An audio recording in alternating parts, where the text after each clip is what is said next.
WQPT and Blackhawk College, partners for quality television.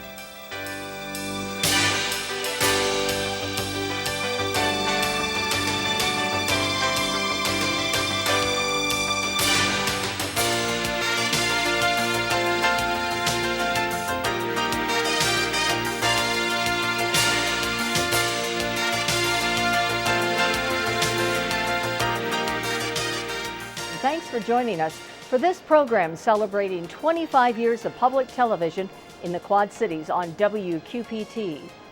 Some of you probably don't remember a time when WQPT wasn't a part of the local television lineup. Others may remember when we signed on the air. In this program, we'll look back at WQPT's ambitious yet modest beginning, its ever-increasing commitment to the community, and we'll take a look into the future as we bring you 25 years with WQPT.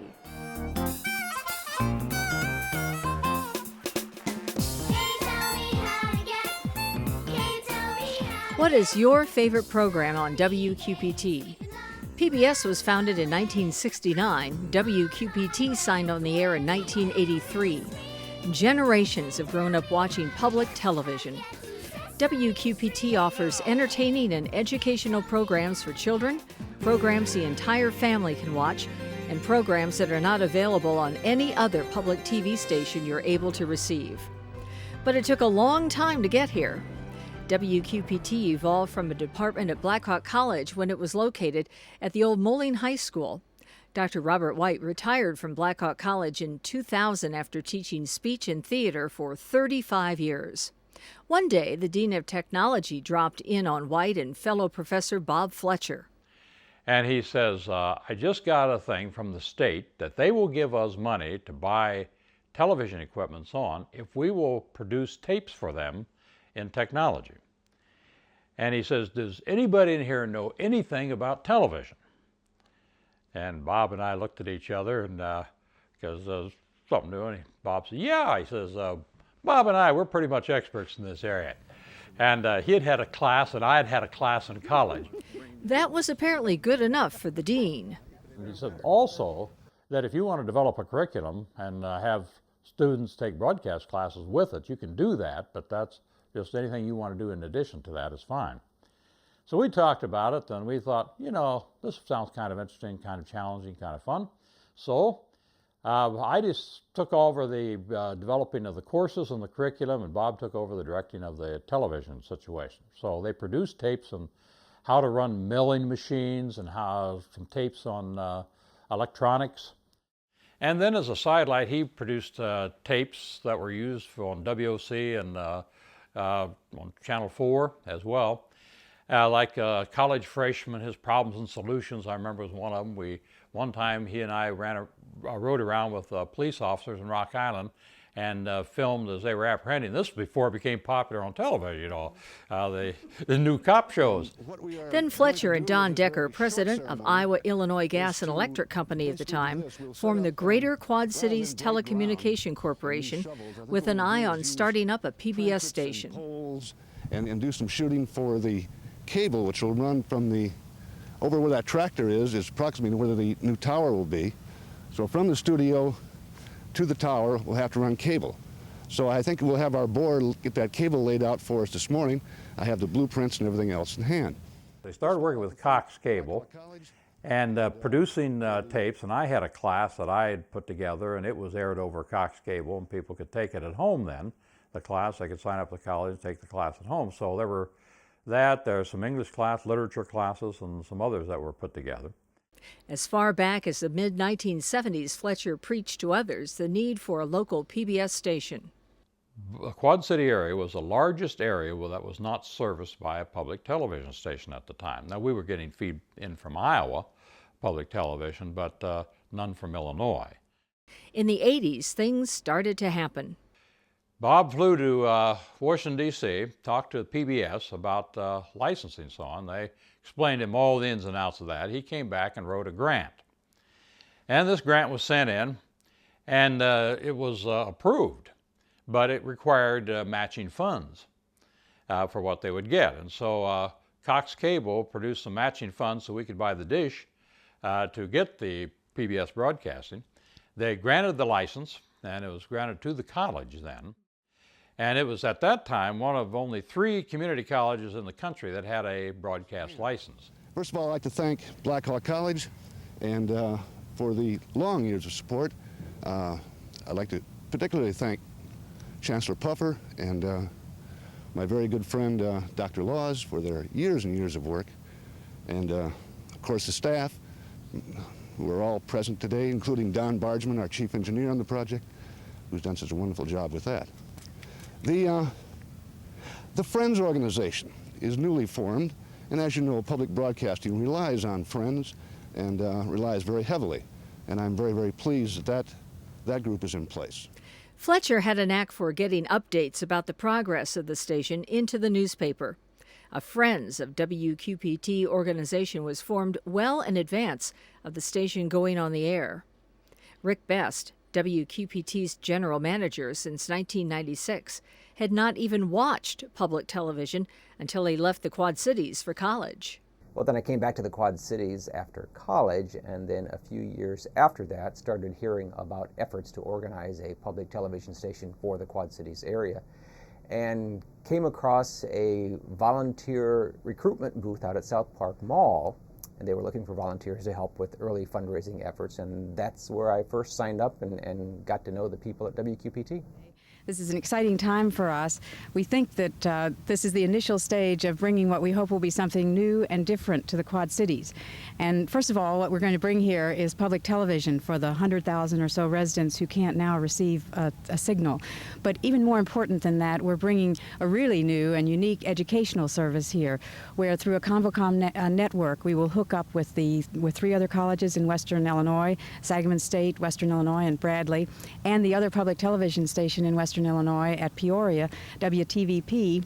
And by this method, we will have a 2-way interactive connection with Western Illinois educational institutions, and we will be able to bring educational courses that we can't now bring here on a cost-effective basis. We'll be able to bring cultural programs to the Quad Cities, which we haven't had up until this point in time. And we're very excited about this project. We think it's something for the Quad Cities, it's something new and it's something different. We're of course going to want volunteers, lots and lots of them, but we think it'll be a project that the Quad Cities can enjoy and participate in. We think it'll be lots of fun, there'll be a lot of work, but it'll be exciting. We hope you'll join us. WQPT finally signed on at 6:59:35 p.m. on November 2nd, 1983, and signed off for the day just 4 hours later. It was one of those things where we worked the classes and the curriculum in with the broadcasting, and for the local programming that was done, it was all with volunteer students that ran all the equipment and did the things, because the staff was very minimal at the time. I think they had like 5 people full-time and a couple of others part-time that were running the whole operation at the time. So at any rate, we were then producing very little locally, but we would go and do like the Blues Fest or the, Vicks or something, because you could get a lot of hours of programming. It didn't take very much effort, and you could do it with a few people.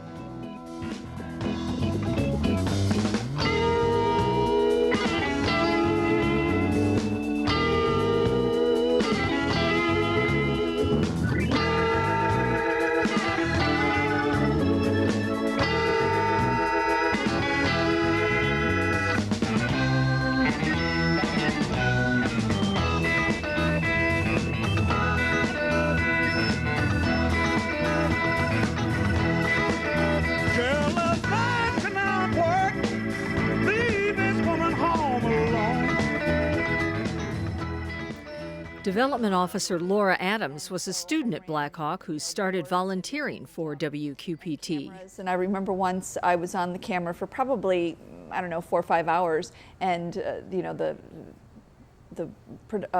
control said, who's on camera 1? It was, well, Laura, and they were like, you were there when we started. I mean, somebody get out there. And it was just sort of, but there was no sort of complaint about it, I think, because everybody was excited to be doing something and felt a real sense of, that their volunteerism mattered.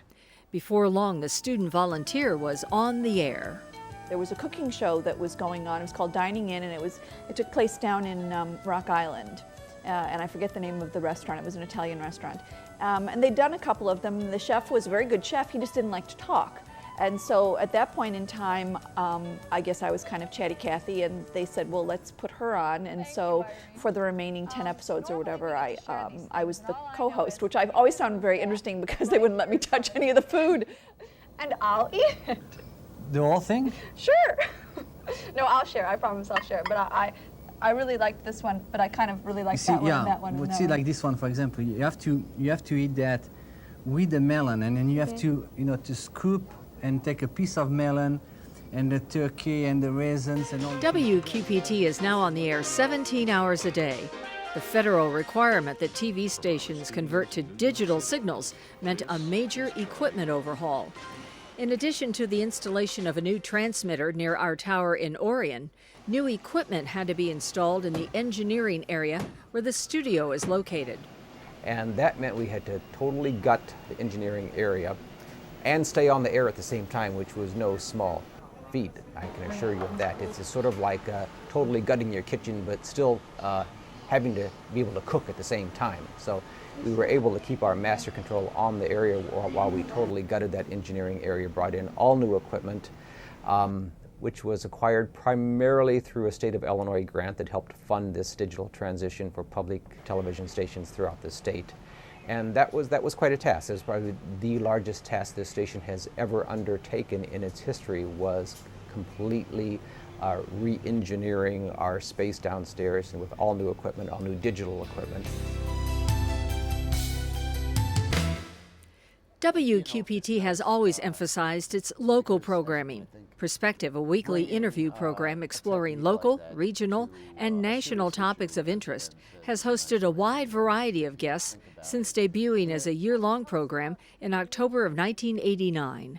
Well, the campaign is called the Priorities Campaign, and the Iowa affiliate is Iowans for Sensible Priorities. And our focus is on the federal discretionary budget. If people have seen that pie chart around, it shows how the federal discretionary budget is sliced up. And what we're trying to do is to call people's attention to the fact that the federal budget is topsy-turvy, that instead of putting more money into education and healthcare and energy independence, we're still spending 50% of the budget on the Pentagon as if we were still fighting the Soviet Union. A series of programs exploring several health issues was a tie-in with national programming. Half the people we know on depression and antidepressants, of those 50% or so, only a third of the people stay on it for more than 2 months. And of that, only a third stay on greater than 6 months. And that's the tough thing, because we know that the longer a person stays on an antidepressant or a mood stabilizer, the better it is for them long term.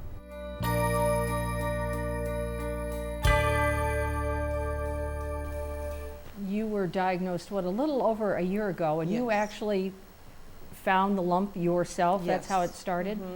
And I don't know if this is still the statistics or not, but usually a cancer tumor in a breast is not painful. And mine was very painful. And I had found it on the 15th of April and wanted to get in right away, and May 15th was the soonest I could do it. So we celebrated our 25th anniversary in the meantime. Came back, got my mammogram, got called in right away, told that it had to come out right away, and we were all shocked. Within a week, my tumor was out and my breast was gone. As a family practice doctor, I think they come in every direction. We'll get women that have already been diagnosed and they're just coming in because they've moved into the area and they need medical care. In terms of being brought in by somebody, a lot of times adolescents and young college-age women are brought in by parents because of concerns. Their friends have pointed out concerns about their activities. We try to do a lot of screening with our physical exams, our sports physicals, and detect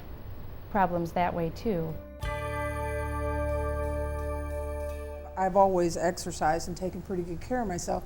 But as far as worrying about my heart, no, never. My sister had her first heart attack at age 42. She's 4 years younger than I am. And I didn't really even consider it then. There was no history in my family whatsoever until hers.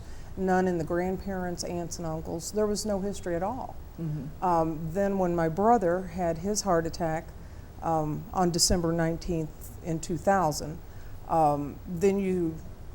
I think I was too shocked and too much in mourning to even think about it being a trait moving in that direction. 9 days later when I had mine, then you've got to say, okay, we've got a problem.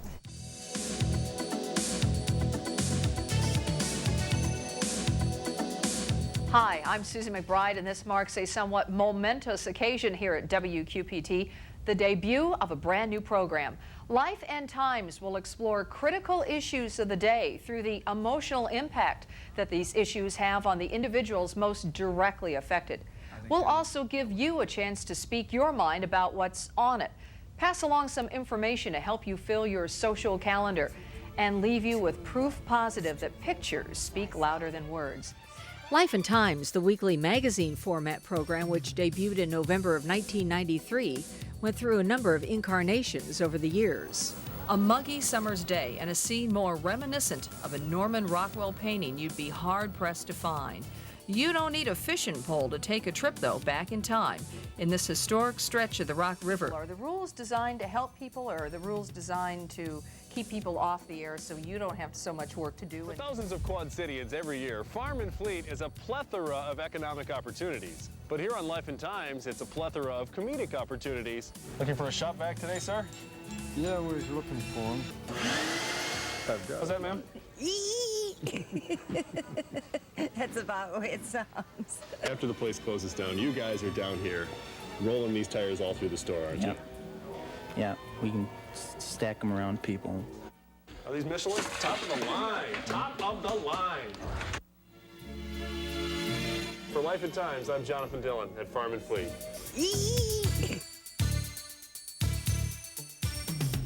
The program eventually included segments focusing on local history. Coal mining thrived. The arts. Ellen Wagner is a full-time practicing artist in DeWitt, Iowa. Education, health, and whatever else caught our attention. Today, it's in Davenport's West End. In its heyday, though, on the outskirts of the city. The land was purchased by prominent German businessmen for a shooting range. It was just wonderful. It was exciting. And I don't remember the exact route, but I'm sure it was like the usual 2nd and 3rd Street route that we take today. This was a time of innocence, really, especially in light of the world we're living in today. And that, I think, is one of the reasons why the footage is so delightful, is because you get to see the way it had been in those earlier days, and there is a certain innocence that has been lost. The war was over, everybody was exuberant, everybody had a job, liquor was flowing in the streets. Let's have a parade, let's have a celebration.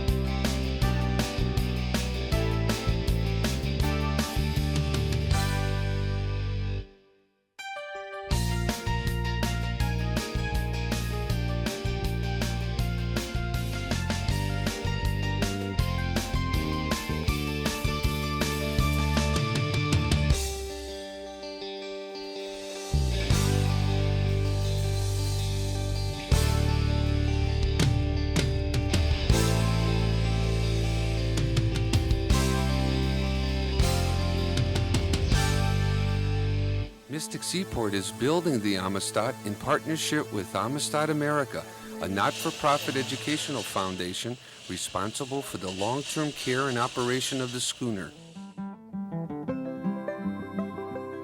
From the lakes of northern Canada to the Gulf of Mexico, Wherever fish are biting, that's where we're gonna go. Don't worry so much.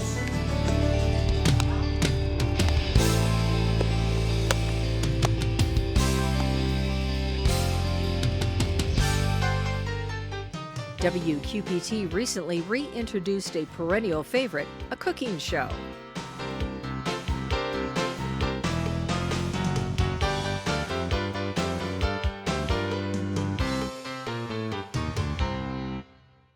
Okay, it's brunch time, and I know you like breakfast pizza, but we're going to do a little twist on it, okay? Okay. The base of it is going to be sweet potatoes.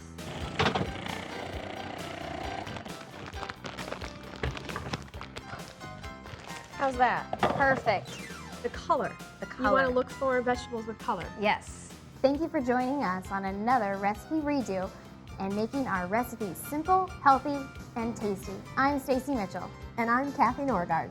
Please join us next time on Recipe Redo. Music is celebrated in the Currents at the Crossroads series.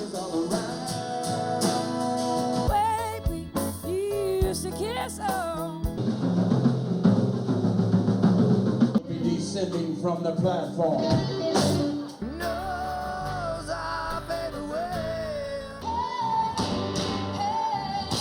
What do children weigh?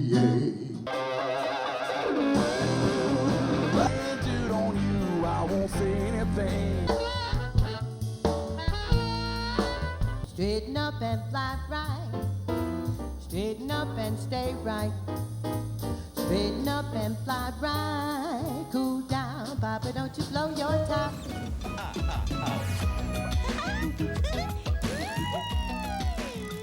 WQPT also reaches out to the community through its unique educational outreach program.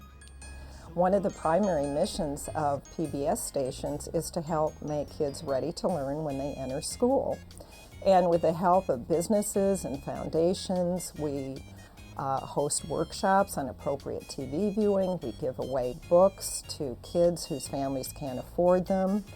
We provide parenting materials and kids activities on our website. We sponsor professional development opportunities for educators, and we organize family events. So we feel it's essential that we help kids succeed in school.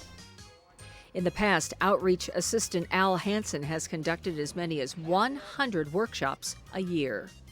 I go to the schools that have children at risk. In other words, parents can't afford books, and probably they could use television as a learning tool, but they need direction.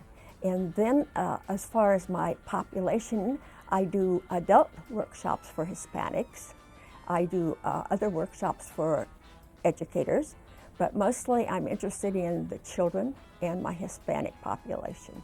Anna and I organize materials that they can take home and use with their children so that they can take and have not only fun, but there's also learning things in there and helpful parent tips.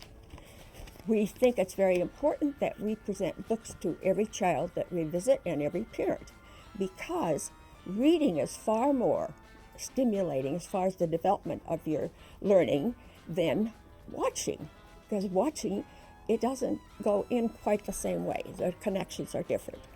She adds she sees the benefits of the program almost immediately. Some of my Hispanic families, I've had them for 4 or 5 years, and when I come into the room, they know they're very excited because they have no idea what I'm going to be presenting. This particular time, I'm presenting a program about emotions.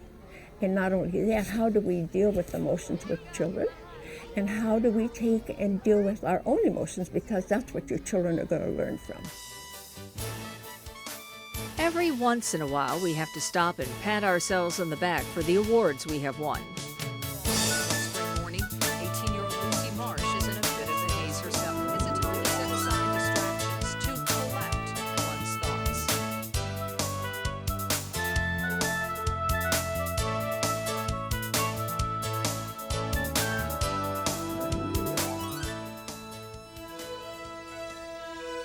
The legacy of the Schaff family farm near Comanche, Iowa is as rich as the fertile fields farmed by Jonathan and Sam Schaff, the great-great-grandchildren of the man who purchased the original claim in 1837.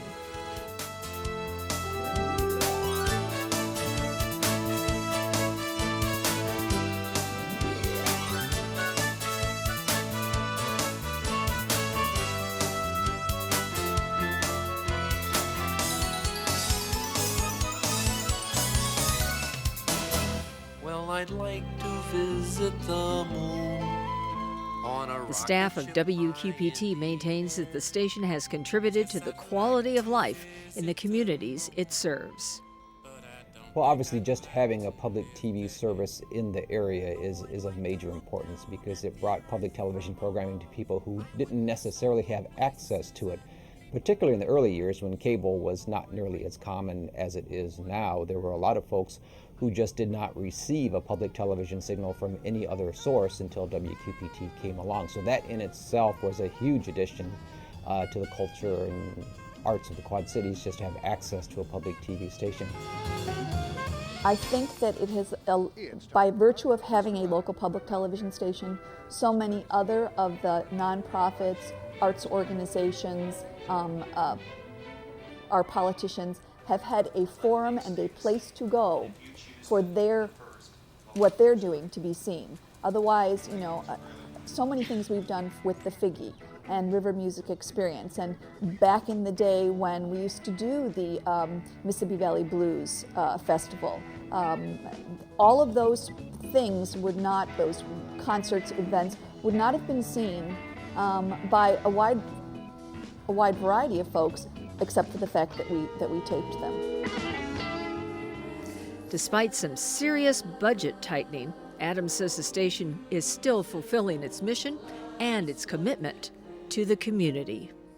We still continue to do the work that we are here to do. We still go into schools, we still give away books. We have found new ways to raise those dollars, to make people aware of the fact that these programs are important.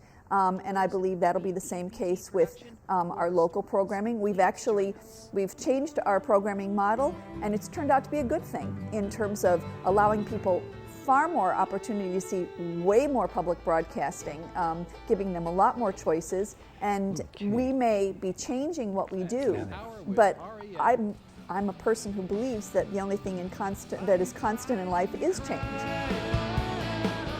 You know, at the time, it didn't seem like it was that big of a deal. It seemed like kind of a challenge, something fun to do, and so we did it. On a star, and I'll wish I was home once again. Though I'd like to look down at the earth from above, I would miss all the places and people I love. So although I may go, I'll be coming home soon. 'Cause I don't want to live on the moon. No, I don't want to live on the moon.